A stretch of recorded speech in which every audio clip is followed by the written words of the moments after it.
अस्सलाम वालेकुम रहमतुल्लाहि व बरकातहू। आज जो मेरा टॉपिक ऑफ डिस्कशन है वो हमारा जुडिशियल सिस्टम जैसे चल रहा है, जिसके पहले लेक्चर्स मैं अपलोड कर चुकी हूँ। और तकरीबन 5 लेक्चर्स जो है वो मैं अपलोड कर चुकी हूँ। इसके नेक्स्ट कंटिन्यू कर रही हूँ। तो आज के जो हमारे टॉपिक्स हैं उसके बारे में हम बात करेंगे, जो कि हमारा स्टार्ट होता है सब ऑर्डिनेट कोर्ट से। पहले जो हम डिस्कस कर चुके हैं वो हमारा सुप्रीम कोर्ट का था। इसके अलावा शरीयत कोर्ट भी हो चुका है। हाई कोर्ट्स का कॉन्सेप्ट भी क्लियर हो चुका है। और ये हमारी जो सीरीज चल रही है जुडिशियल सिस्टम ऑफ पाकिस्तान पे है, क्योंकि बहुत से स्टूडेंट्स जो हैं उन्होंने कहा था कि जो जुडिशियल सिस्टम है पाकिस्तान का उसके ऊपर जो है कोई वीडियो क्रिएट करें ताकि हमें बेहतर तरीके से आइडिया हो सके। तो ये उसी के ऊपर जो है मेरे लेक्चर्स प्रिपेयर हैं। तो जो स्टूडेंट्स मेरे साथ साथ रीड आउट करेंगे उनको मुझे नहीं लगता कि किसी किस्म की कोई एम्बिग्युइटी रहेगी जुडिशियल सिस्टम को लेकर। तो हम स्टार्ट करते हैं। हमारा आज का टॉपिक जो है वो सब ऑर्डिनेट कोर्ट्स पे है। तो लेट्स स्टार्ट। सब ऑर्डिनेट जुडिशरी में B broadly divided into two classes. One, civil courts established under the Civil Courts Ordinance 1962, and two, criminal courts created under the Code of Criminal Procedure 1898. In addition, there also exist other courts and tribunals of civil and criminal nature created under special laws.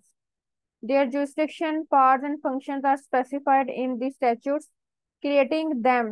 The decisions and judgments of such special courts are assailable before the superior judiciary, High Court, and Supreme Court through revision or appeal.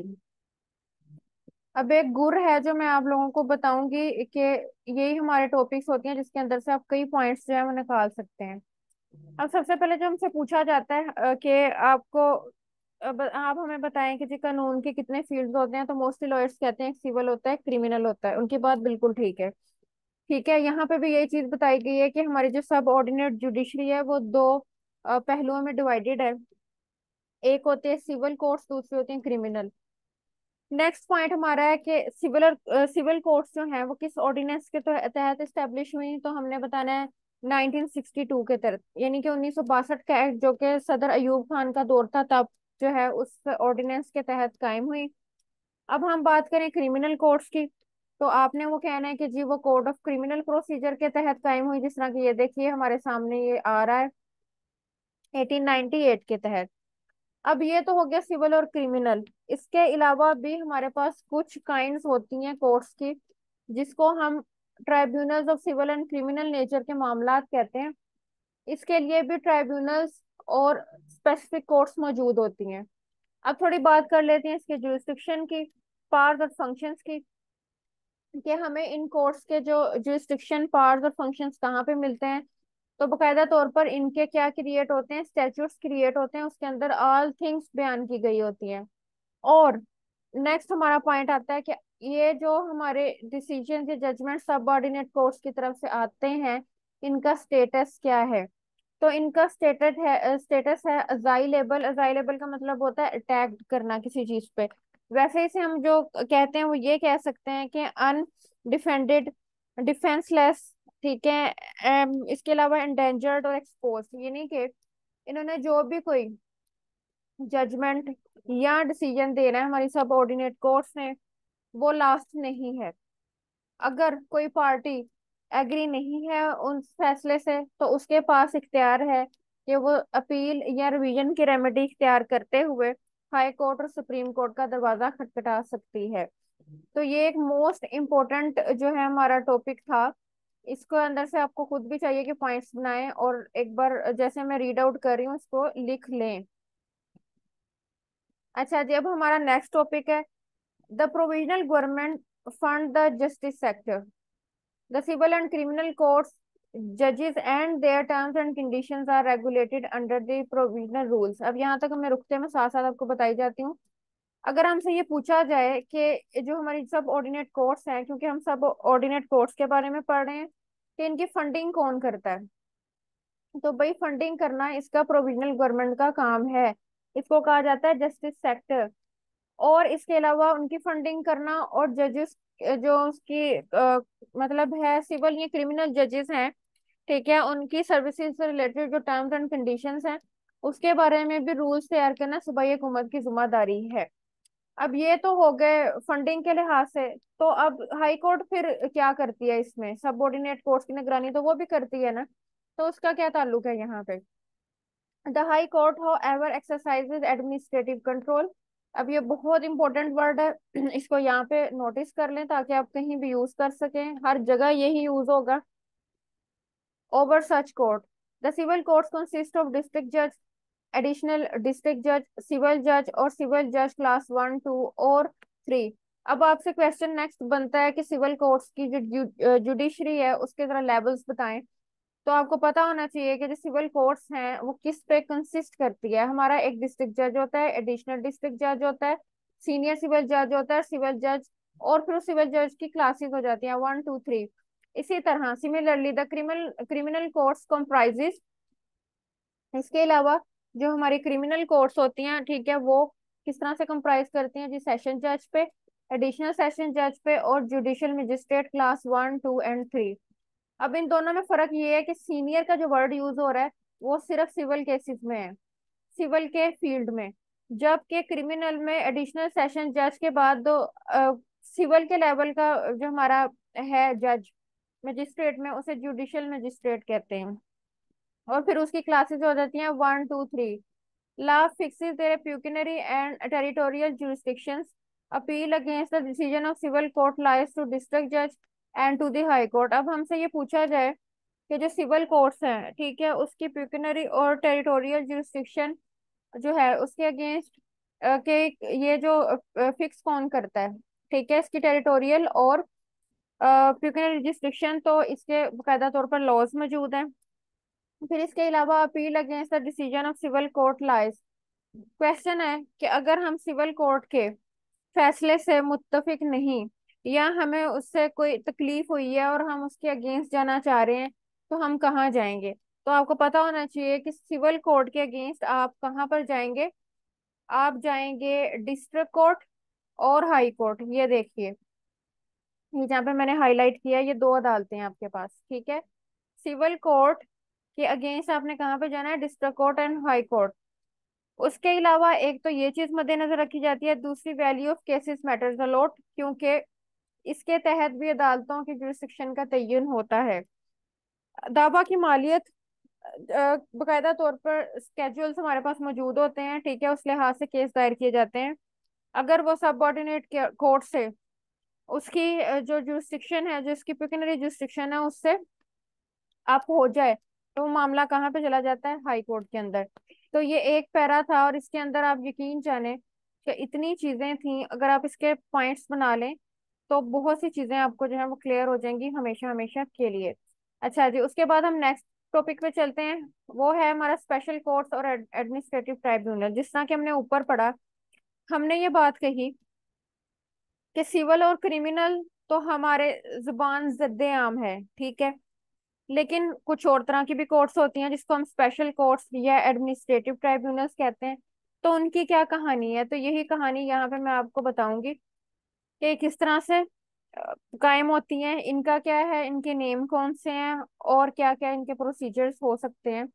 The constitution authorise the federal legislature to establish special courts as well as administrative courts and tribunals for dealing with federal subject. अब यहाँ पर तक जो line है इसको हम थोड़ा देख लेते हैं।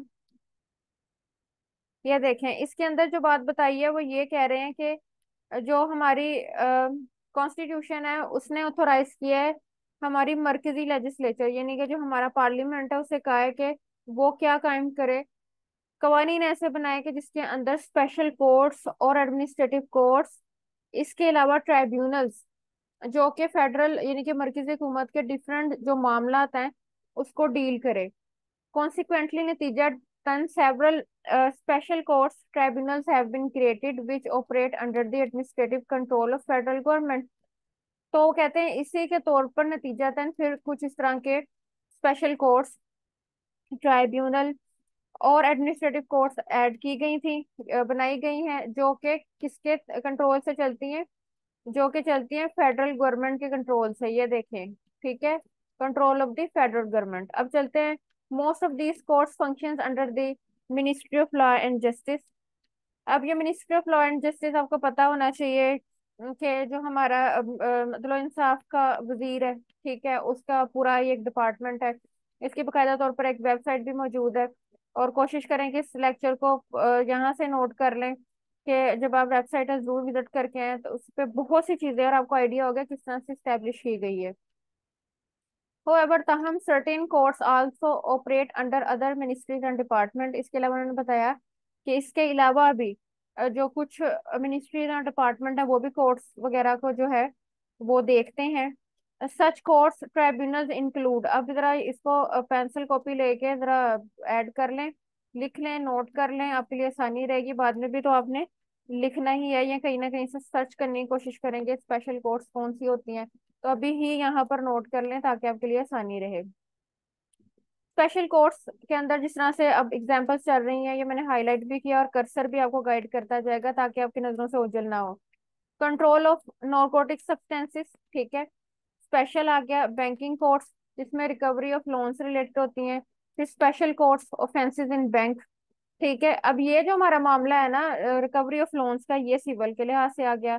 अब स्पेशल कोर्ट्स क्रिमिनल का कॉन्सेप्ट आ गया, जिसमें ऑफेंसेस इन बैंक्स हो सकते हैं, हो सकता है चोरी चकारी के मामला हो, फ्रॉड के मामला हो, डिसऑनर चेक होने के मामला हो। स्पेशल कोर्ट्स जिसमें कस्टम टैक्सेशन, एंटी स्मगलिंग, ठीक है, ये कोर्ट्स आ जाती हैं। फिर इनकम टैक्स अपीलेट ट्राइब्यूनल्स होते हैं। फिर स्पेशल जज, सेंट्रल ड्रग्स कोर्ट्स हो सकती हैं, एंटी टेररिज्म कोर्ट्स होती हैं, अकाउंटेबिलिटी कोर्ट्स होती हैं। तो अब देखें कितना कुछ हमने यहाँ पर जो है वो देख लिया। उसके बाद नेक्स्ट हम कहते हैं similarly the provincial governments have their own special courts tribunals establish under statutes. अब हमने ये जितना जिक्र किया था ना, ये हमारी स्पेशल कोर्ट्स फेडरल की थी, ठीक है, फेडरल के मामला थे। लेकिन उन्होंने बताया कि हमारी प्रोविंशियल गवर्नमेंट्स भी स्पेशल कोर्ट्स और ट्राइब्यूनल्स रखती हैं। क्यों? क्योंकि सूबों में भी इस तरह के मामला जो है वो शिकायत दर्ज होनी है। तो क्या हर बार कोई सूबा फेडरल के पास जाएगा या उनको दरख्वास्त देगा या अप्रोच करेगा? तो उनकी सहूलियत के लिए वहां पर भी इस तरह की चीजें जो है वो मौजूद हैं। Such provincial courts tribunals include labour courts. अब नेक्स्ट हम स्पेशल कोर्ट्स का जिक्र कर रहे हैं। पहले हमने एडमिनिस्ट्रेटिव कोर्ट्स और इस तरह से किया, अब हम special provisional courts and tribunals include करते हैं। Labour courts, consumer protection courts, anti terrorism courts and anti corruption courts. ये देखें, लेबर कोर्ट्स, सी सी से कोर्ट्स का आ गया, labour courts, consumer protection courts, anti terrorism courts, anti corruption courts. The judicial officer presiding over these courts are mostly appointed on deputation from the provision judicial cadre। ठीक है, अब देखें ये थोड़ा सा इसमें देखें, उन्होंने मजीद बताया कि जो इसके जुडिशरी ली जाती है फैसला करने के लिए, वो कहाँ से लोग लिए जाते हैं, तो वो प्रोविंशियल जुडिशियल कैडर से लिए जाते हैं। यानी कि उस तरह से नहीं लिए जाते कि उनके जो है वो इम्तिहानात होते हैं और फिर वो जिस तरह से जजिस का, सबऑर्डिनेट जजिस का तकर्रुर होता है, तो वो तरीक़ाकार इससे जरा मुख्तलिफ हो जाता है। और ये तरीक़ाकार है इसका। और यहाँ कहाँ से लिए जाते हैं ये आपने अपने माइंड में रखना है, प्रोविंशियल जुडिशियल कैडर। अच्छा जी, तो ये आपने नेम्स देख लिए इन अदालतों के। आगे हम चल रहे हैं। Besides there exist revenue courts operating under the. अब बहुत बहुत हमारी जो रेवेन्यू कोर्ट्स का कॉन्सेप्ट आ जाता है, क्योंकि जमीनों का मामला और जमीनें लोगों के पास हैं, उनकी लैंड्स के रिलेटेड जितने भी मामला आते हैं, फिर ये सारे डील करती हैं। तो ये भी कॉपी पेंसिल निकालना जरूर लिखें इसे। The there exist revenue courts operating under the West Pakistan land revenue act 1967। Most important, ठीक है, इसको यहाँ पे नोटिस करें कि हम किसकी बात कर रहे हैं, लैंड रेवेन्यू एक्ट की। The revenue courts may be classified as the board of revenue, commissioner, collector, assistant collector of the first grade and second grade. यहाँ पे कॉपी पेंसिल निकाल के लिख लें कि हमारी जो रेवेन्यू कोर्ट्स हैं उनकी क्लासिफिकेशन कैसे होती है। सबसे पहले बोर्ड ऑफ रेवेन्यू, सेकंड पे आता है कमिश्नर का, third collector, assistant collector of the first grade and second grade. तो ये है the provincial government that exercise administrative control over them. और जो हमारी प्रोविंशियल गवर्नमेंट होती है वो सबसे बड़ी जो है वो एंटिटी है इन सब चीजों के ऊपर, इन सब क्लासिफिकेशंस के ऊपर। और ये तमाम चीजों को, फंक्शंस वगैरह को डील करती है। उसके बाद नेक्स्ट आ जाता है ये किस तरह से मतलब इसके तमाम चीजें ऐड हैं। हमारे पास कौन सा इस रिलेटेड ला है, तो हमारे पास ला है West Pakistan land revenue act. कौन सी सन का, 1967, prescribe their parts and functions. तो ये हमारा जो कानून है ये हमें इसके बारे में गाइडलाइंस देता है। अच्छा जी, अब उसके बाद हम चल रहे हैं नेक्स्ट के ऊपर। हाँ जी, हमने इसके बारे में पढ़ा कि सर्विस ट्राइब्यूनल्स क्या होते हैं। ठीक है। तो इसकी रीडिंग करने से पहले मैं जरा आपको बता दूं, जो सिविल सर्वेंट्स के मामला होते हैं बड़े पेचीदा होते हैं, उसके लिए भी जरूरी है कि कोई ऐसा इंस्टीट्यूशन मौजूद हो जो उनकी सर्विस से रिलेटेड मामला को डील करे। तो इस जरूरत को पेश नजर रखते हुए सर्विस ट्राइब्यूनल्स बनाए गए। अब ये किस तरह से बने और क्या सारे मामला हैं वो हमें रीड करने से पता चलेगा। Under article 212 of the Constitution, the government is authorized to set up administrative courts and tribunals for exercising exclusive jurisdiction in matters। Most important word, बहुत जबरदस्त वर्ड, बहुत खूबसूरत वर्ड, एक्सक्लूसिव जुरिस्डिक्शन। ठीक है, खसूसी इख्तियार समात। अब ये हमारे सर्विस ट्राइब्यूनल्स बनाने वाला कौन है, इसके पीछे कौन सी कुव्वत है, तो भाई हमारे पास जो इसका लीगल, जिसे हम कह सकते हैं कि हमारे पास जो बुनियाद है वो हमारा आर्टिकल है, और आर्टिकल है 212, और वो भी कॉन्स्टिट्यूशन का। ठीक है जी। Relating to the matters and conditions, अब जरा देख लें कि किन मैटर्स को डील करता है। मैं सारा हाईलाइट कर रही हूँ ताकि आपकी नजरों से ओझल ना हो और हम आराम से पढ़ते जाएं। Relating to the terms and condition of service of civil servants. Accordingly, service tribunal has been established at the federal level. The provincial government has established their own service tribunals. The members of these tribunals were previously appointed by the respective government. However, as the service tribunals, both federal and provincial, perform judicial functions, the Supreme Court has directed the government to make appropriate legislation to ensure the independence and impartiality of such bodies and ensure their financial autonomy. Appeals against the decision of federal, provincial service tribunals lies to the Supreme Court। अब देखें, ये सारी चीज one by one हम पढ़ते हैं। मैं questioning के लिहाज से आपको बताऊंगी कि हमारे यहाँ ट्राइब्यूनल्स किन सतह पर मौजूद है। आपसे क्वेश्चन पूछ लिया जाए, लिखने में आ जाए, तो इसका आंसर ये है कि हमारी जो फेडरल लेवल है उसके ऊपर भी ट्राइब्यूनल्स मौजूद है, हमारे प्रोविंशियल लेवल है उसके ऊपर भी क्या है कि ट्राइब्यूनल्स मौजूद हैं। अब पहले सिलेक्शन इस तरह से होती है सूबाई सतह पर, यहाँ पे लिखा हुआ है कि उनको मेंबर्स को अपॉइंट करना जो था वो रिस्पेक्टिव गवर्नमेंट का काम था। जिस तरह के सूबों की अपनी गवर्नमेंट्स होती हैं तो फेडरल से कोई मशवरा नहीं लेते थे, मरकज से कोई मशवरा नहीं लिया जाता था। तो जो सूबे की हुकूमतें होती थी वो बस अपने लोग रखती थी और फिर उसको जो है वो ओके भी कर देती थी। बट अब ऐसा नहीं होता। अब जो ट्राइब्यूनल बनाया जाता है उसमें बकायदा तौर पर फेडरल और प्रोविंशियल दोनों हुकूमतों के लोग मौजूद होते हैं, और वो मिल के मामले को डील करते हैं। फिर इसके अलावा सुप्रीम कोर्ट ने बकायदा तौर पर इन ट्राइब्यूनल्स को हदायत दी है कि ऐसी लेजिस्लेशन करें कि जिसका मकसद आज़ादी पैदा करना हो। ये देखें, ये जो लास्ट पैरा है इसके अंदर बताया गया है कि एक तो हमें इनसे चाहिए इंडिपेंडेंस हो, इनके पास इम्पार्शियलिटी हो, गैर जानबदार तरीके से वर्क करें। और तीसरी चीज ये आती है कि फाइनेंशियल ऑटोनोमी। आप इनको इनके मामला जो कि फाइनेंस से रिलेटेड हैं इनको डील करने दें, इनको खुद मुख्तारी दें ताकि ये आज़ाद रह सकें। ठीक है। और अगर आप इन सर्विस ट्राइब्यूनल्स के अगेंस्ट अपील ले जाना चाह रहे हैं तो फिर उसके बाद जो हमारे पास इसका प्लेटफॉर्म है अपील का, वो आती है हमारी सुप्रीम कोर्ट।